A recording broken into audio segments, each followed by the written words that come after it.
6. Lição de número 6 hoje, né? É a número 6, né? Lição de número 6, isso mesmo. Lição de número 6, hoje, um assunto muito legal, um assunto muito importante e um assunto assim, bastante oportuno, né?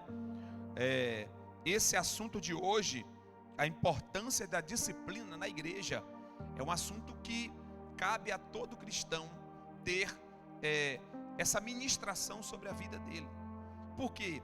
Porque sem disciplina não há zelo, e sem zelo não há espaço para Deus operar. É preciso que haja zelo, amém?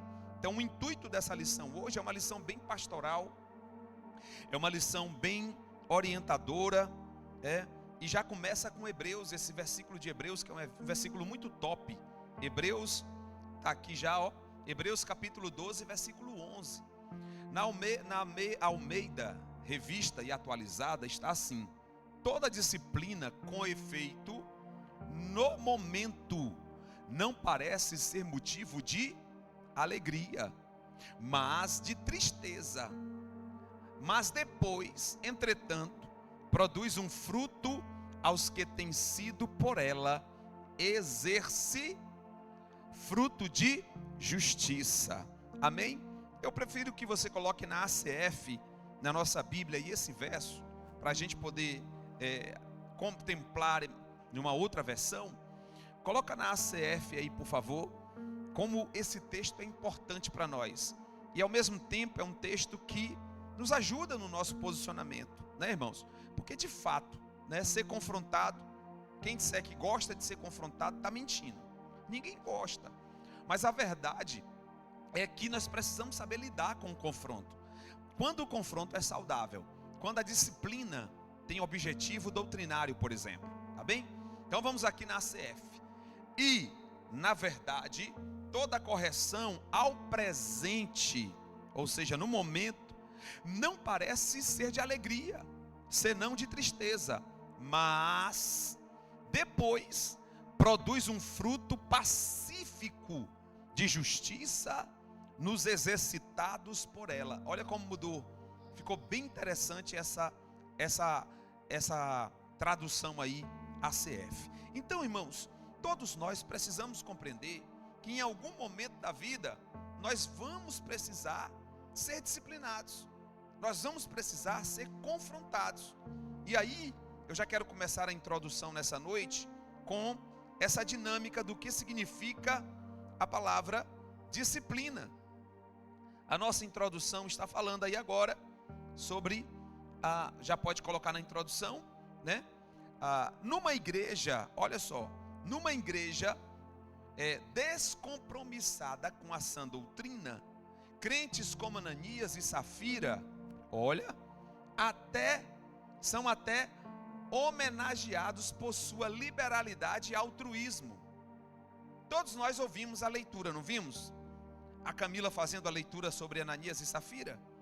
Todos nós sabemos que a posição deles foi abominada por Deus, que Deus os sentenciou de maneira implacável. E eles ali contribuíram, eu creio, que uma grande quantia em dinheiro. Vale se lembrar que aqui, nesse episódio de Atos 5, é o início da igreja. O Espírito Santo desceu em Atos 2, inaugurando a era da igreja. Jesus falou no Atos 1 que já estaria voltando. E a expectativa no coração daqueles que faziam parte da igreja era que Jesus ia voltar a qualquer dia, e por aqueles dias. Essa expectativa gerou um avivamento tão grande na cidade de Jerusalém, que os irmãos começaram a vender os seus bens e propriedades, e a doarem para os apóstolos, doarem na igreja, doarem aos pés dos apóstolos, de maneira que esse investimento possibilitou a igreja chegar em Antioquia, Samaria, porque foi um investimento pesado. Então muitas pessoas da sociedade de Jerusalém foi impactada com o poder da liberalidade dos irmãos da igreja iniciante. A Bíblia diz que era tanto órfão e tanta viúva sendo alimentado, diante desse fluir, né, da liberalidade financeira dos irmãos, que os apóstolos não conseguiram dar conta. Os 12 tiveram que, em Atos 6, fazer uma reunião ministerial e chamar diáconos para ajudar, porque eles disseram, não tem como, e eram 12. Já tem aqui o Matias, que foi escolhido em Atos 1. Então são 12, e 12 não dá conta de distribuir as cestas básicas para a quantidade de viúvas e órfãos que tinha em Jerusalém. Significa dizer que mantimento tinha, faltava era mão de obra para distribuir. Os irmãos estão entendendo? E por que tinha esse tanto de mantimento? Porque havia esse espírito voluntário de doar, de entregar na casa do Senhor. Ananias e Safira aproveitou a vibe, e para ficar bem na fita, eles também venderam a propriedade deles. Pergunto-vos nessa noite, não precisa responder: era obrigado vender a propriedade para dar aos pés dos apóstolos? Não. Mas eles foram naquele negócio da toada, foram sob influência da massa, foram apenas em busca da aprovação social. Se está todo mundo fazendo, eu também vou fazer.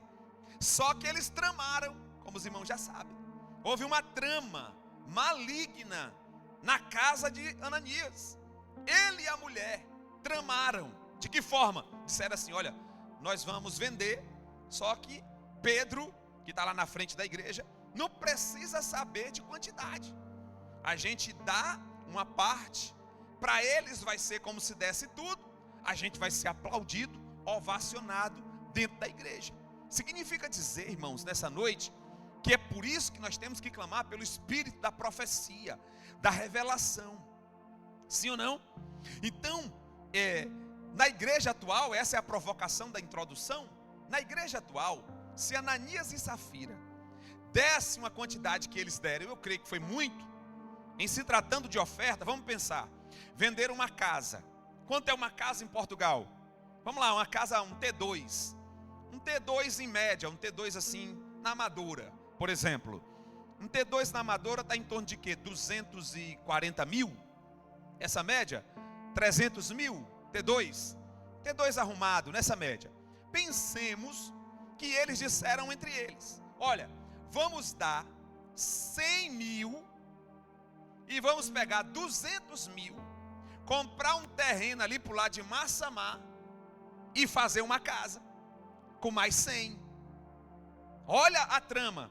Só que para eles vai parecer que nós temos tudo e seremos aplaudidos como os demais que estão dando tudo. Compreenderam a trama?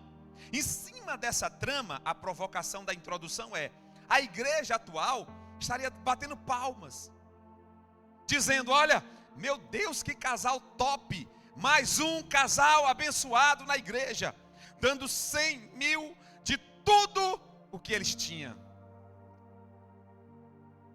Os irmãos estão entendendo a gravidade? Então a introdução já começa provocando nós. A lição hoje, ela é uma lição muito provocativa.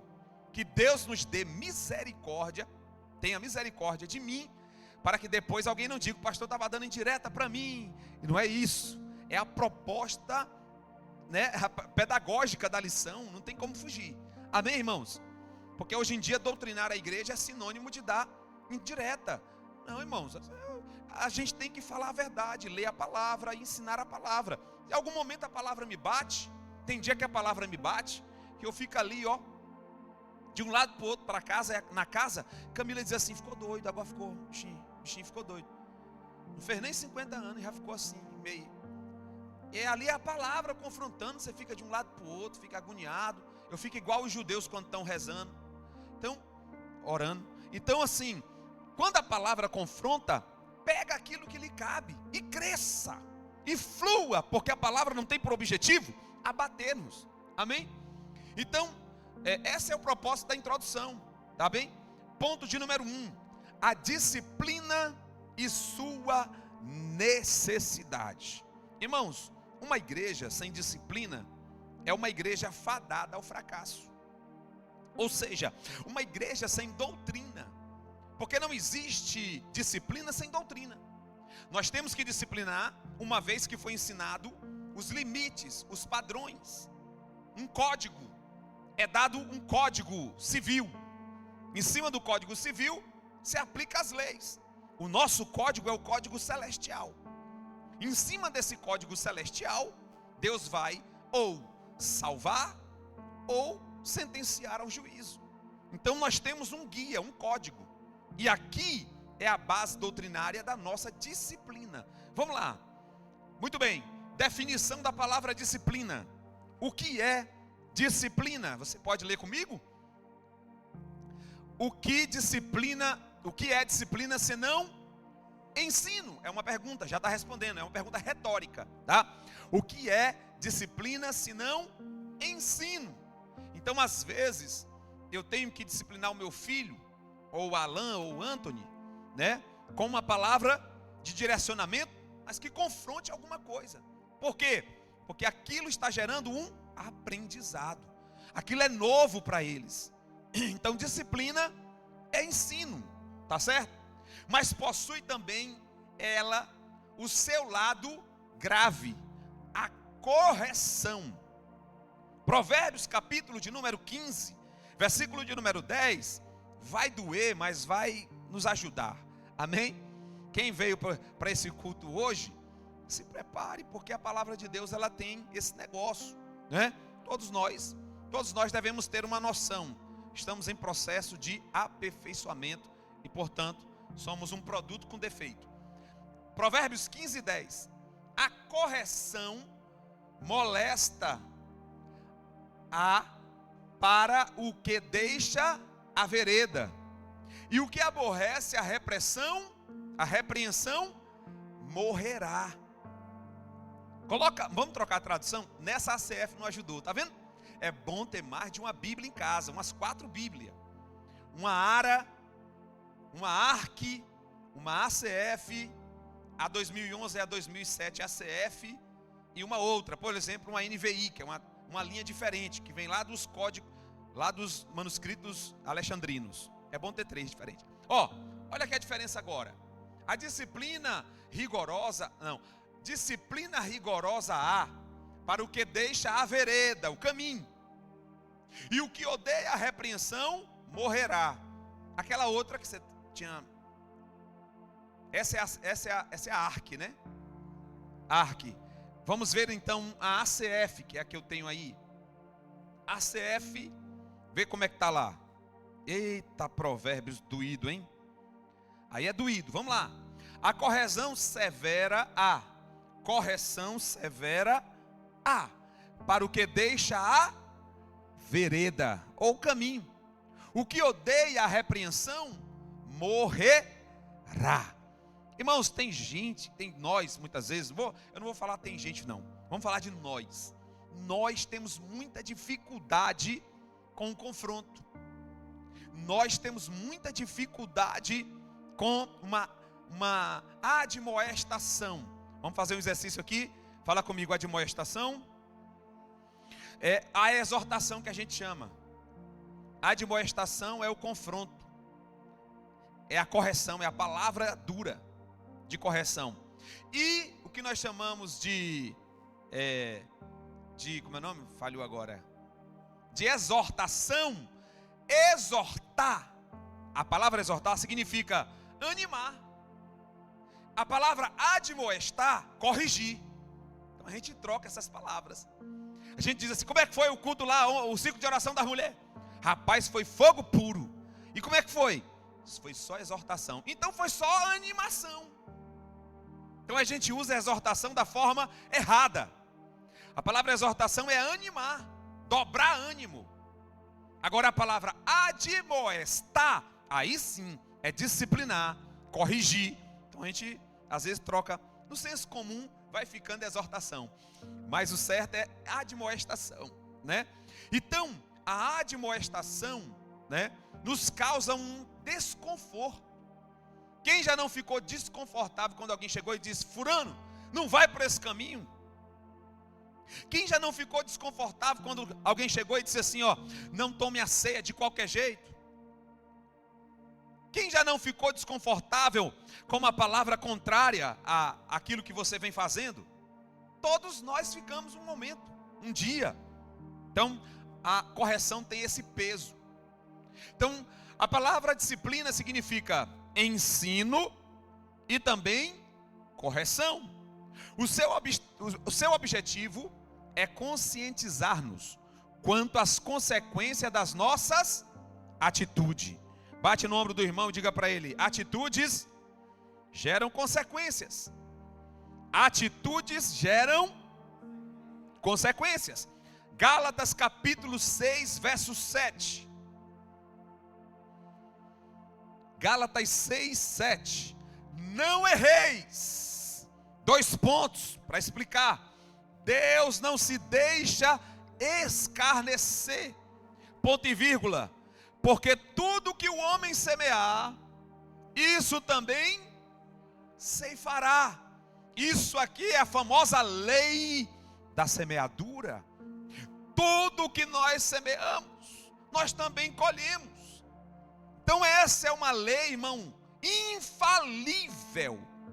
Por isso que a gente tem que tomar cuidado com o que a gente diz, o que a gente faz, o que a gente deixa de fazer, como a gente faz. Por quê? Porque o resultado disso será uma colheita de cobrança. Então, se eu trabalho ou se eu falo de maneira irresponsável, me comporto de maneira irresponsável, automaticamente eu colherei o tratamento proporcional ao meu comportamento. Vou repetir de novo. Se eu me comporto de maneira irresponsável, ou falo o que não devia falar, faço o que não devia fazer, eu vou colher, diz a Bíblia, conforme a minha semente, ou seja, esse meu procedimento. É muito sério isso aqui. Deus não se deixa escarnecer. Eu dou liberdade nessa noite para alguém olhar na internet, no Google, o que é a palavra escarnecer. Alguém olha para mim enquanto eu sigo? Qual o significado da palavra escarnecer? Olha aí. Alguém achou? Quem está com sono, pega aí.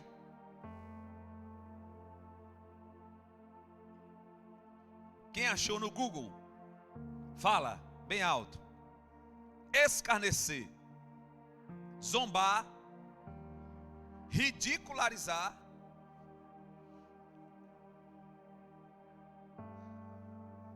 Fazer desdém, desprezo de alguém ou de algo.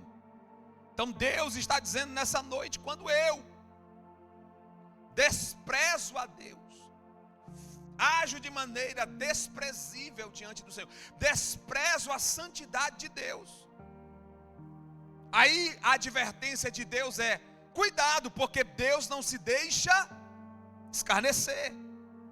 Tudo que o homem fizer, vai colher. Amém, irmãos? Muito cuidado com isso nessa noite. É uma observação da nossa lição.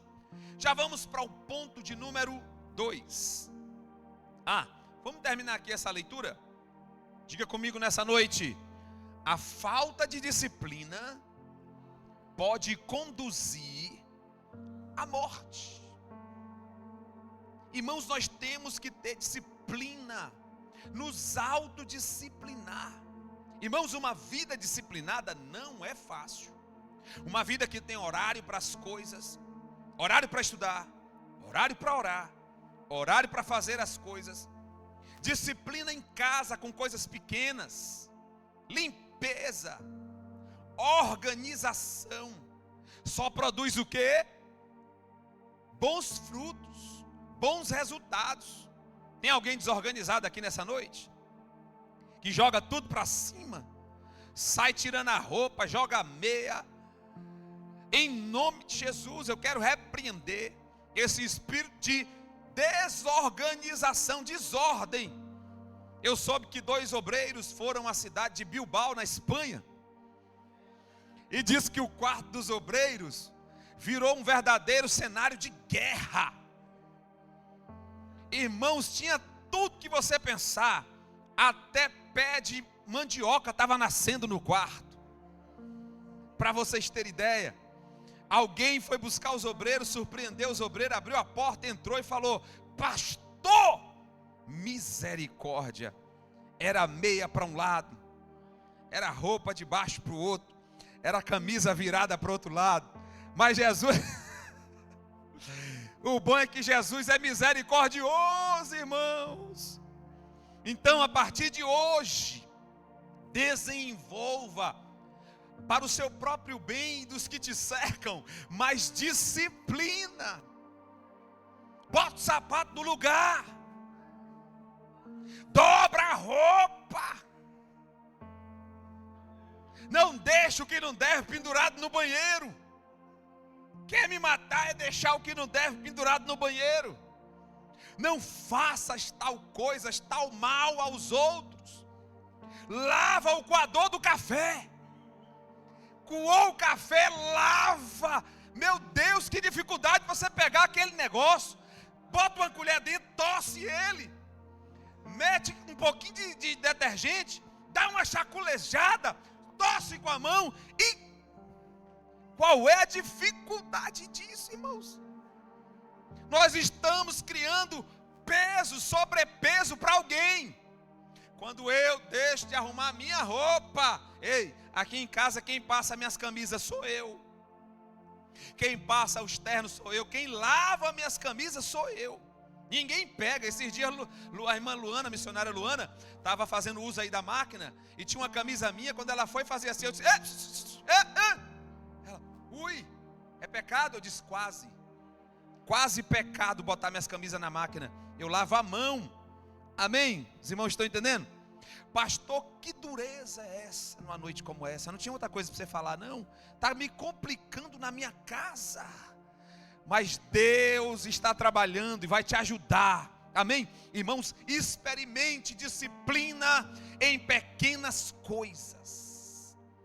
Alguém perguntou para o maior general americano. Como era o nome, Alan? Alan sabe. Python, não. Um outro. O maior general americano na Segunda Guerra Mundial. Um jovem chegou, um jovem cadete, chegou para o general e disse assim: general, como chegar a um ponto de relevância e de importância como o senhor? Como fazer a diferença nesse mundo? O general disse: comece arrumando a sua cama. O jovem quase cai para trás. Eu pensei que ele ia dizer algo muito extraordinário. Aprenda sobre geometria espacial. Não, arrume a sua cama. Antes de querer mudar o mundo, arrume a sua cama. Amém? Precisamos de disciplina, irmãos. Disciplina no dia a dia leva-nos a um padrão de excelência que nos prepara para tudo na vida. Sabia disso? O Alan, eu disciplinei o Alan lavando banheiro, porque eu assisti o Daniel San. E eu assisti também aqueles filmes antigos de militarismo, onde havia ali uma disciplina em fazer as coisas, em limpar as coisas.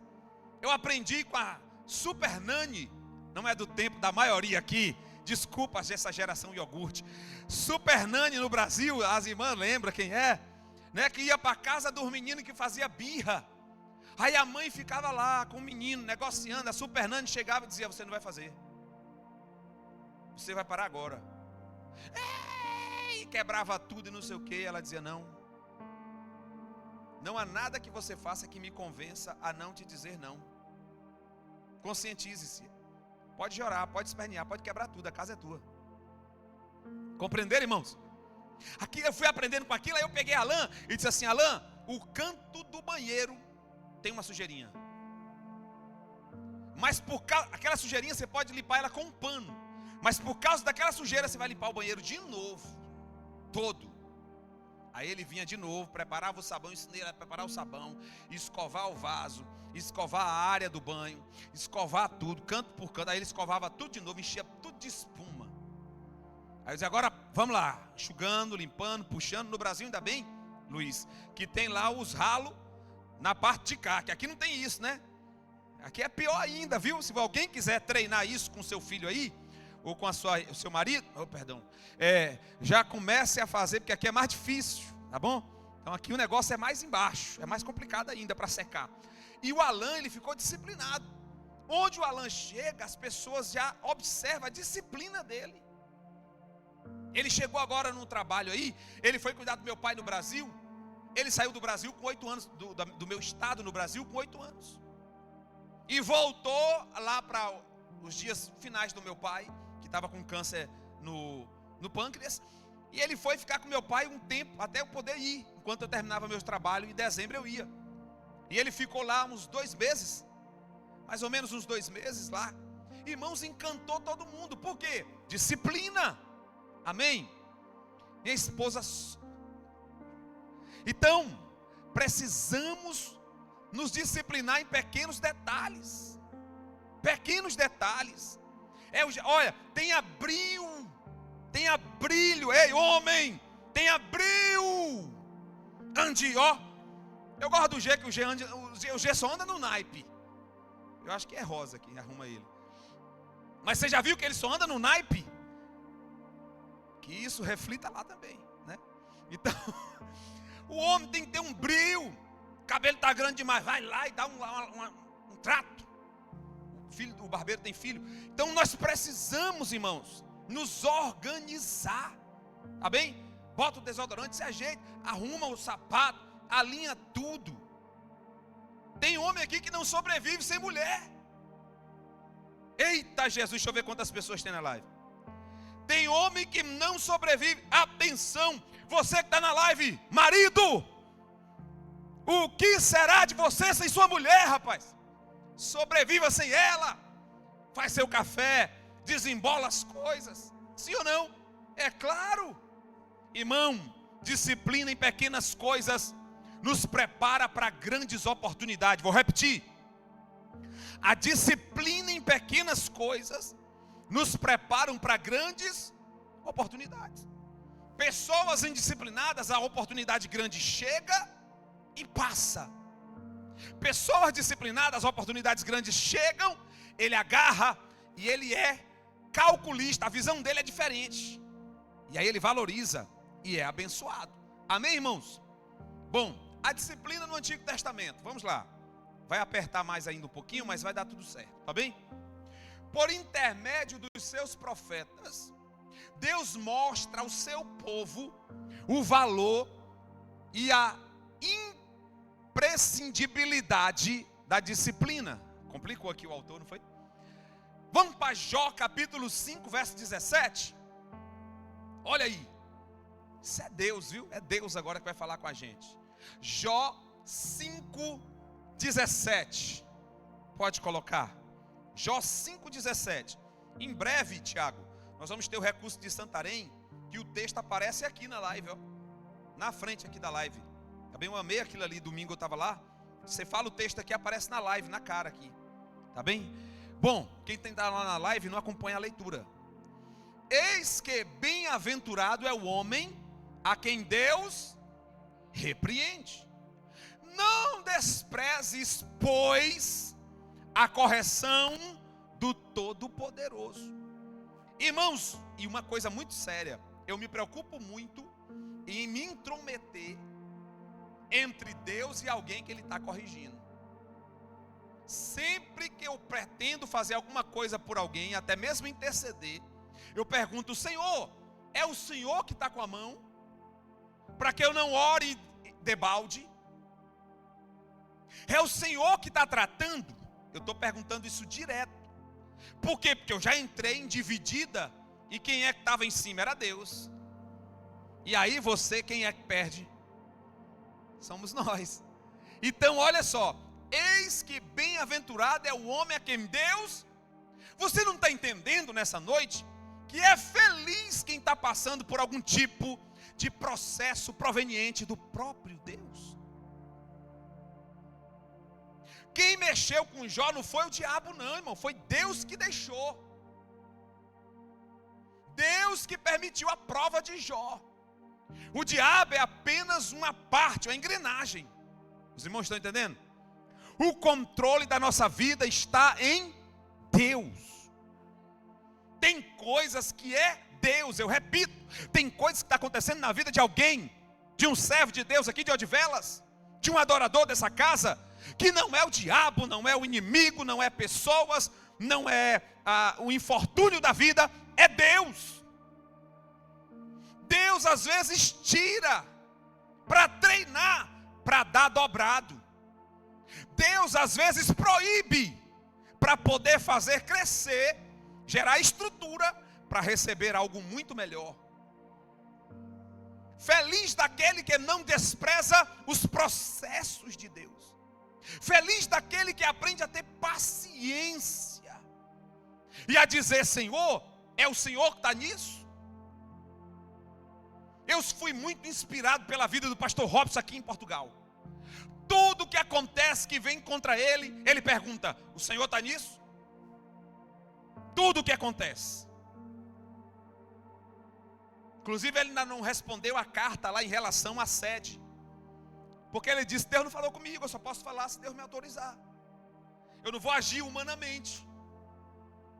Amém? A partir de hoje você passe a perguntar: o Senhor está por trás disso? Todos conhecem a história de Bilbao. Lacraram uma igreja, a polícia lacrou. Um desespero, uma agonia, julgamentos na igreja. Estão sem visão. O presidente não tem visão, não tem discernimento. Deus não fala com ele. E ele lá calado orando. O que acontece de tudo isso? A igreja está vazia, o pastor não ora. Tudo são fases. Amém, irmãos? É porque tem esses fatalismos. Então observe. O que é que ele diz? Senhor, isso, como o Senhor não me falou nada, e eu passo a madrugada com o Senhor, e o Senhor não me falou nada, é o Senhor. Se fosse o diabo, o Senhor me falava. Se fosse um levante da terra, o Senhor me falava. O Senhor está calado. Eu não estou desafinado com o Senhor, e o Senhor está calado. O que é que o Senhor quer me ensinar? E ele calado, travaram a igreja. E todo mundo sabe disso, né? Que ele sonhou grávido. E por causa dessa igreja travada, nasceu outra igreja. E a que estava travada, destravou. Só para nascer a outra igreja. Foi um trabalhar de Deus. Tem coisa, irmão, que a gente só vai entender depois. Tem coisa que a gente não está entendendo agora. Tem gente aqui nessa noite que está dizendo assim: Deus, como é isso? O que há de ser disso? Você não está entendendo não? É Deus que está por trás. Quando eu cheguei aqui, Cláudia, com Camila, fomos matricular o Anthony, não tinha vaga em lugar nenhum. Olhamos, rodamos para todo lado, não tem vaga, não tem vaga, não tem vaga. Eu falei: peraí, quem foi que mandou a gente para cá? Quem foi que trouxe a gente para cá? Aí eu parei assim, Camila agoniada: ah, meu Deus, vai perder o ano, não sei o que. Eu disse: Camila, pare. Deus está por trás disso, é lição. É uma vírgula que Ele está fazendo na nossa vida para a gente aprender algo. Alô? Deus está por trás disso. Eu disse: alegra, dá glória. Ela disse: como assim? Que negócio de doido é esse? É assim mesmo. Amém, irmãos? No dia que a gente disse assim, obrigado, Jesus, porque não encontramos vaga ainda, e o Senhor vai direcionar. Nesse dia, surgiu uma vaga. Na melhor escola da região, aqui do Cruzeiro, Colinas do Cruzeiro. A menos provável, ele foi para a turma A, tem direito a aula de música, que é a turma dos mais assim elevados. Foi para a turma A, brasileiro, sendo que a gramática tem algumas diferenças, então tem mais desafio. Ele foi direto para a turma A, foi para o conservatório de música, no Colinas do Cruzeiro. Tem coisa que você não está entendendo nada. Tem coisa que está acontecendo agora com alguém aqui, que ele está dizendo assim: Senhor, o que está acontecendo, Pai? A gente é sempre fatalista. Eu estou em pecado, o Senhor me abandonou, o diabo está tendo acesso, e Deus dizendo: sabe de nada, inocente. Calma. Deus é Deus de processos. Imagine Sara e Abraão no fight. Abraão vai cumprir, Sara dizendo: deixa de ser bobo, não tem mais como, olha para minhas pelancas. Quer dizer, para a idade. Uma mulher de 90, gente. Não, peraí, desculpa. Uma mulher de 90 anos, tá normal? Apesar de que naquele tempo era muita empim, né?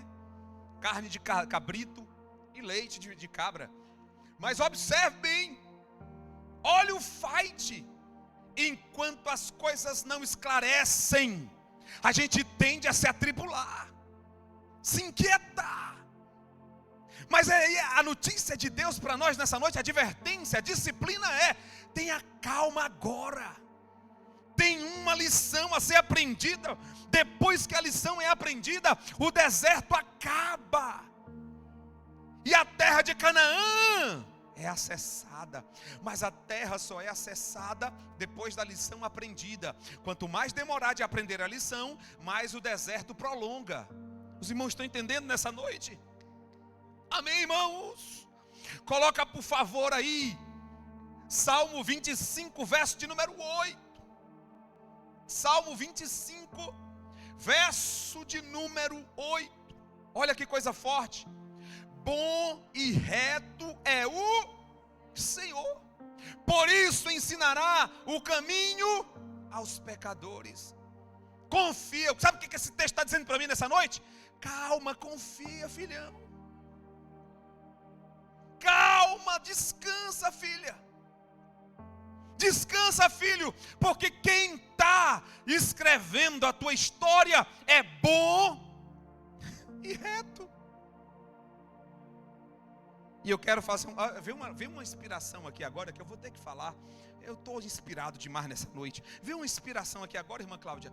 Quando chegaram com a mulher pega em ato de adultério, o ato dela foi feio, mas o ato dos fariseus foi mais feio ainda. Colocar a mulher seminua no meio da rua, na frente de Jesus. Pegaram no ato ali, levaram a mulher, arrastaram a mulher. Jesus estava fazendo um culto na praia, como ele gostava. Quando os homens chegam e dizem: olha, esta foi pega em ato de adultério. Na lei de Moisés já tem uma prescrição, viu? E tu, o que dizes? Sabe o que Jesus fez? Continuou escrevendo. Eu vou pregar isso, só sobre isso um dia. Estão tentando matar e Jesus continua escrevendo. O que Jesus está escrevendo? A sua história. A gente erra, a gente falha, mas em detrimento do nosso erro e da nossa falha, Jesus continua escrevendo. A história não vai acabar por causa de uma falha minha ou sua. A história vai continuar. Amém? Eu não vou nem falar. Rapaz, está vindo tanta coisa desse texto na minha mente aqui agora que vai atrapalhar a pregação depois, se eu falar agora. Mas eu estou com a vontade de falar umas coisas que veio aqui agora. Pega essa daqui. Atenção, pega essa daqui. Quando Jesus perguntou quem não tem pecado, o que aconteceu? Todo mundo se autoanalisou. Isso é pregação para ceia, viu? E soltaram o quê? As pedras. Jesus volta-se para ela e diz: filha, onde estão os teus acusadores? Alguém prevaleceu? Ela disse: não, Senhor, nenhum.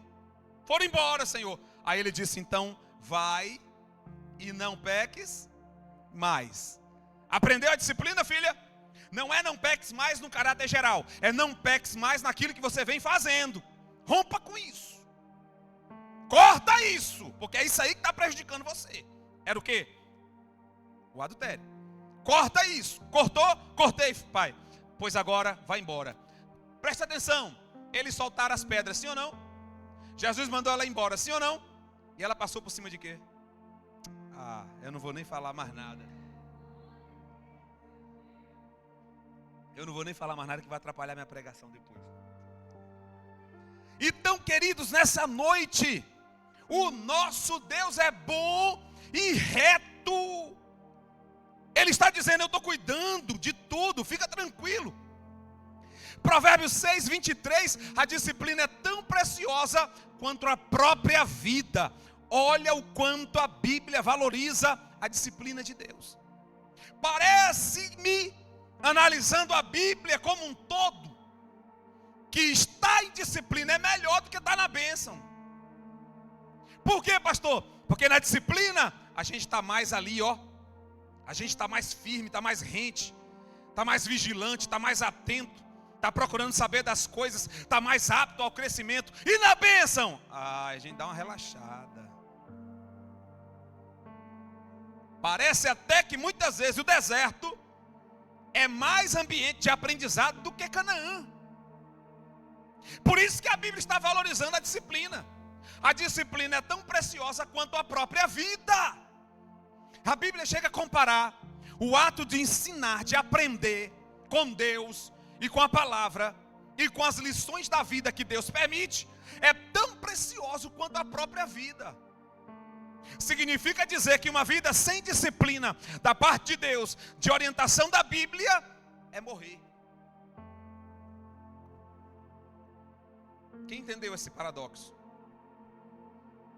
Quem não se deixa ser traquejado e tratado pela palavra, já morreu.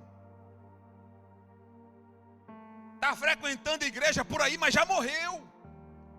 Por quê, pastor? Porque a Bíblia está dizendo que a disciplina é tão preciosa quanto a própria vida. E quem é que disciplina a gente? A palavra. Então a palavra, nesse momento aí, está definindo quem está vivo e quem está morto. Quem está vivo? Quem valoriza a palavra, quem olha a palavra, quem aceita a palavra, quem vive a palavra, quem busca a palavra, está vivo. Quem está morto? Quem menospreza a palavra, deixa de lado a palavra, secundariza a palavra, está morto. É a Bíblia. Não vou nem ler o versículo, lê em casa. Provérbios 6, 23. Provérbios 12, 1. O que ama, pelo amor de Deus, amar a disciplina.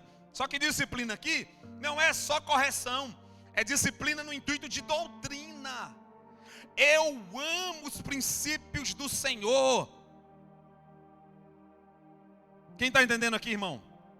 Primeiro princípio de Deus dado ao homem, deu a Adão: governe sobre você mesmo e sobre as coisas. Nenhum bem pode governar você, nada pode governar você. Nenhum artifício humano, projeto humano, jogo, bênção, dinheiro pode governar você, nada pode governar você. É princípio de Deus, eu governo. Só que a palavra governo também pode ser aplicada sobre a própria pessoa, e a gente já sabe disso. Então, princípios de Deus deve ser o nosso alvo. Governar a mim mesmo deve ser o meu alvo de vida. Governar sobre as coisas que estão ao meu redor é meu objetivo de vida. E a Bíblia está dizendo: quem ama a disciplina, a correção, ama o conhecimento. Meu Deus, essa lição hoje, hein? Mas o que aborrece a correção é o quê? Olha lá, naquela tradução, é um bruto. Isto está em Provérbios 12, 1. Já pode descer, varão? Vamos logo para o próximo ponto, porque o horário está voando. Olha só, ponto de número 3, disciplina no Novo Testamento. Observe que se Deus deixa Ananias e Safira passar batido, o comentarista da lição chega a dizer que Deus ia permitir que ia entrar no meio da igreja iniciante um anátema, uma maldição. Os irmãos estão entendendo isso aqui? Preste atenção.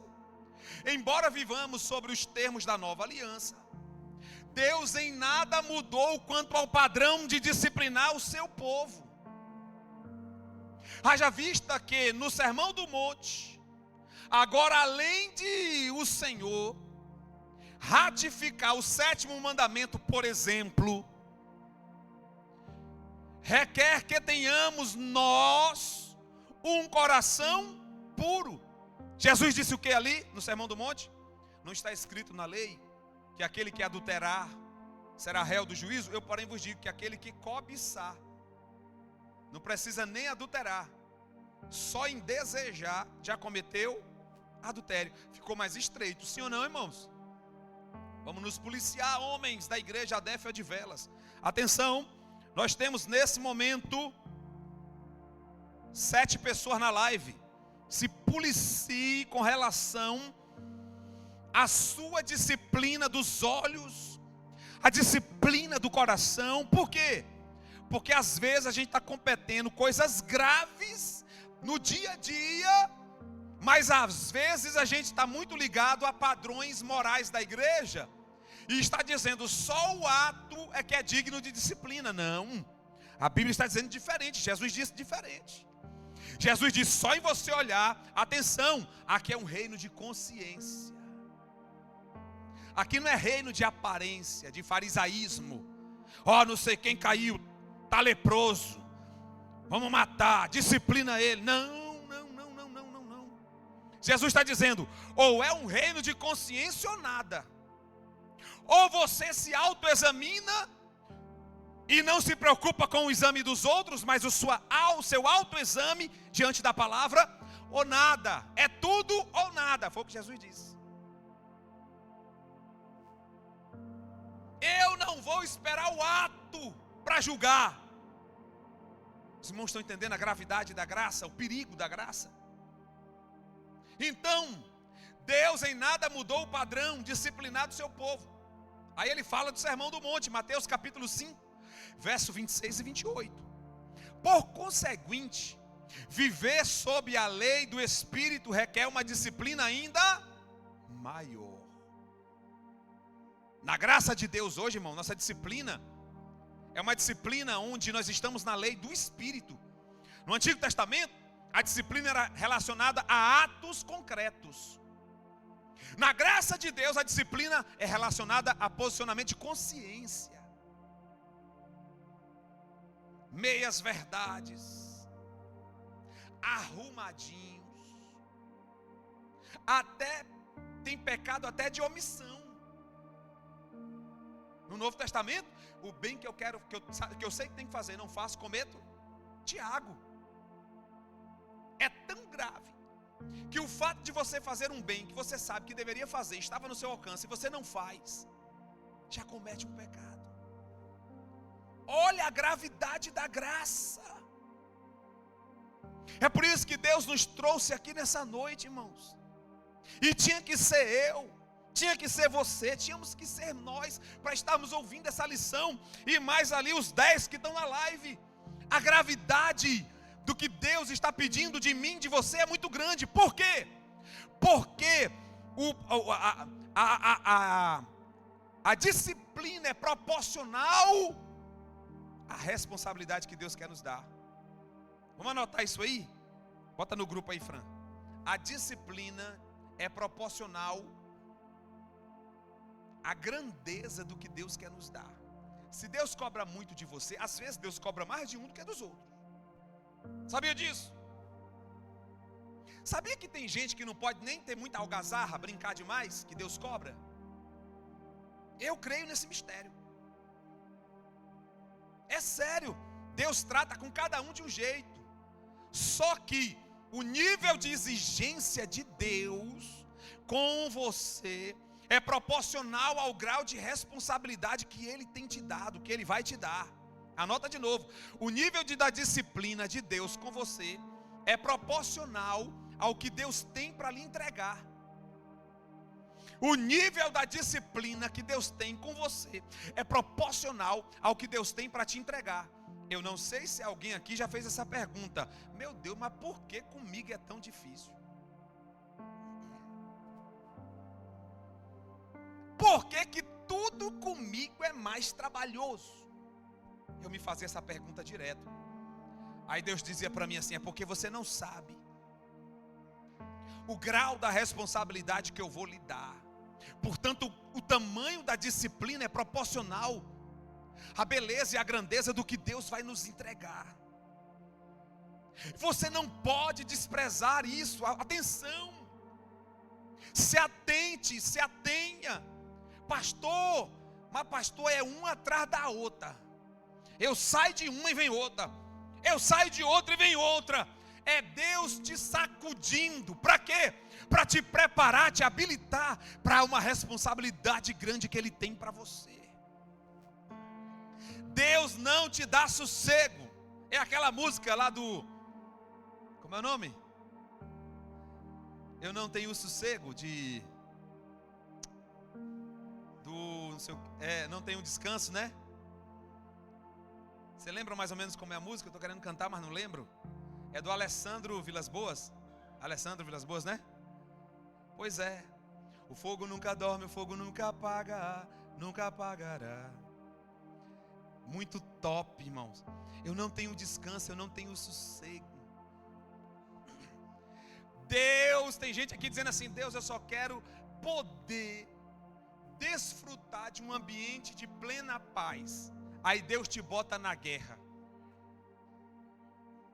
Deus, como eu queria ter uma família equilibrada. Aí Deus pega e te bota no desequilíbrio, no desarranjo, no confronto. Mas por que isso, Deus? Eu estou afiando você.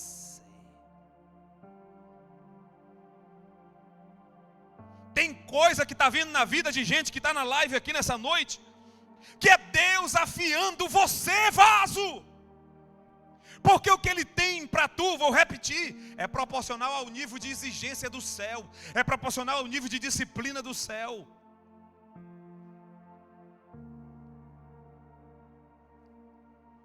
A gente às vezes fica igual a Asaf.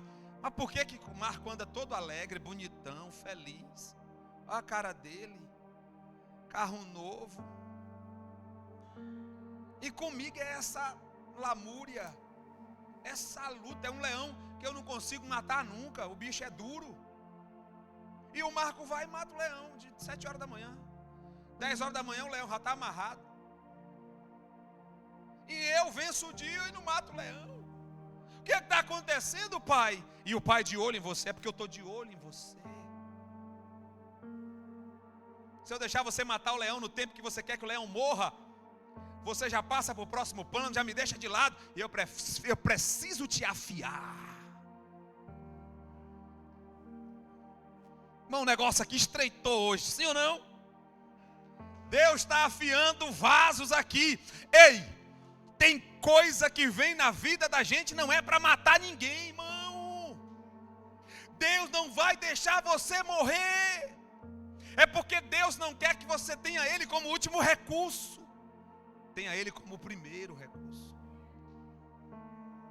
Quando tudo desanda, Senhor, aí o Senhor diz: não, peraí, vai desandar mais ainda, para você entender que eu sou o primeiro recurso.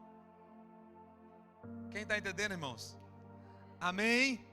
Qualquer coisa vai para Jesus. Qualquer coisa, Jesus, e aí? Qualquer coisa bota diante dele. Qualquer coisa, Jesus, qual é a lição? Qualquer coisa vai logo para Jesus. Não deixa apertar e piorar para só ir para Jesus quando piorar. Amém? Muito bem. Número 1. O pecado contra o Espírito Santo e a igreja. O pecado de Ananias e Safira não foi um requinte social como eles supunham. Eles pensaram: é só. A pior coisa, eu vou ter que falar algo aqui nessa noite para ficar registrado.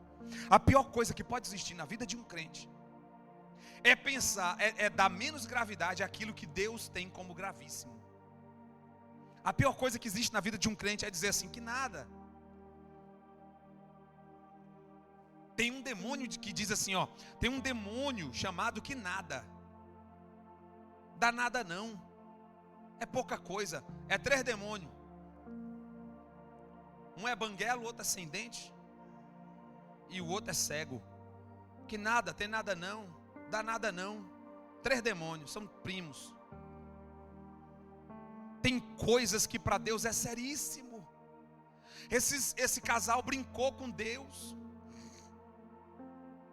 E aí, hajamos, pois, com muito cuidado, porque o Senhor chama-nos a prestar conta de todas as palavras frívolas que proferimos. Bota esse texto aí, por favor, Tiago. Mateus 12, 36. Isso aqui é muito sério. Isso aqui é para nós, às vezes, que falamos aos cotovelos, ao vento. E isso serve para mim nessa noite. É uma advertência para mim nessa noite. Olha só. Mas eu vos digo que toda palavra ociosa, em algumas traduções tem palavra frívola, que os homens disserem, hão de dar conta no dia do juízo. Atenção, você que está na live aí, temos agora 10 pessoas na live, está aumentando aí, vai e vem. Você que entrou agora na live, cuidado com o que você fala. Cuidado como você fala. Cuidado de quem você fala. Por quê? Porque Deus está falando nessa noite, toda palavra ociosa, ou seja, ocioso aqui é um termo coloquial. Palavra inapropriada. Palavra danosa, Deus trará a juízo. Os irmãos estão entendendo? Atenção, você da live, vigia no que você fala. Nem tudo precisa ser dito.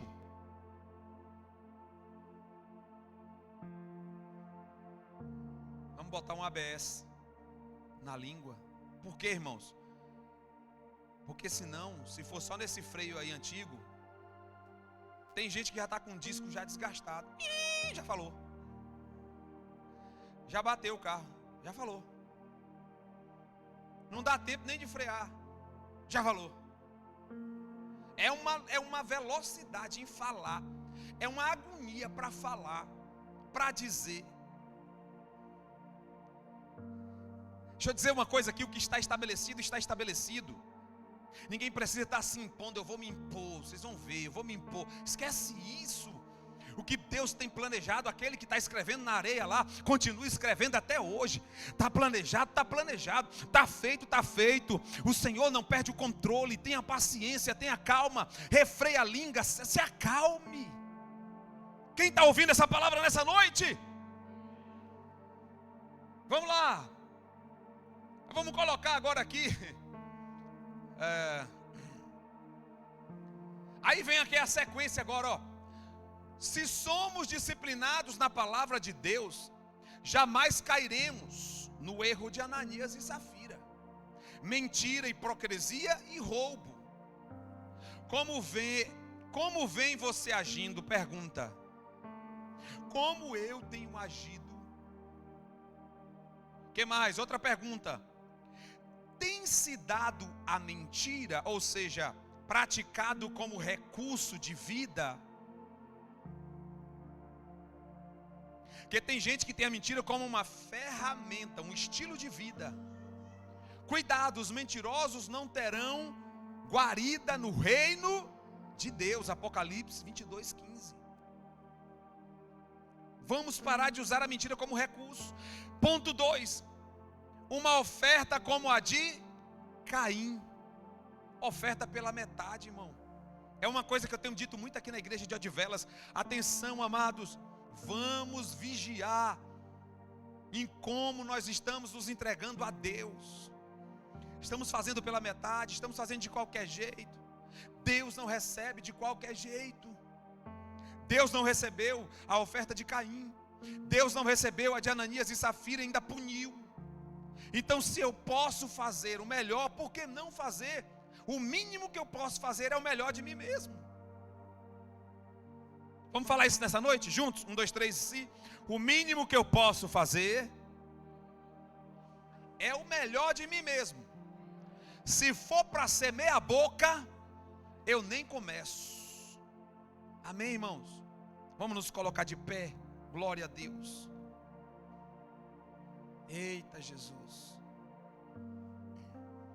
Tem coisas que Deus trata no meio da igreja para que toda a igreja seja preservada. Eu vou falar isso de novo. Tem coisas que Deus trata no meio da igreja para que toda a igreja seja preservada. Foi duro o que aconteceu com Ananias e Safira, duríssimo. Que Deus nos guarde que não aconteça com nenhum de nós isso. Mas que tenhamos a consciência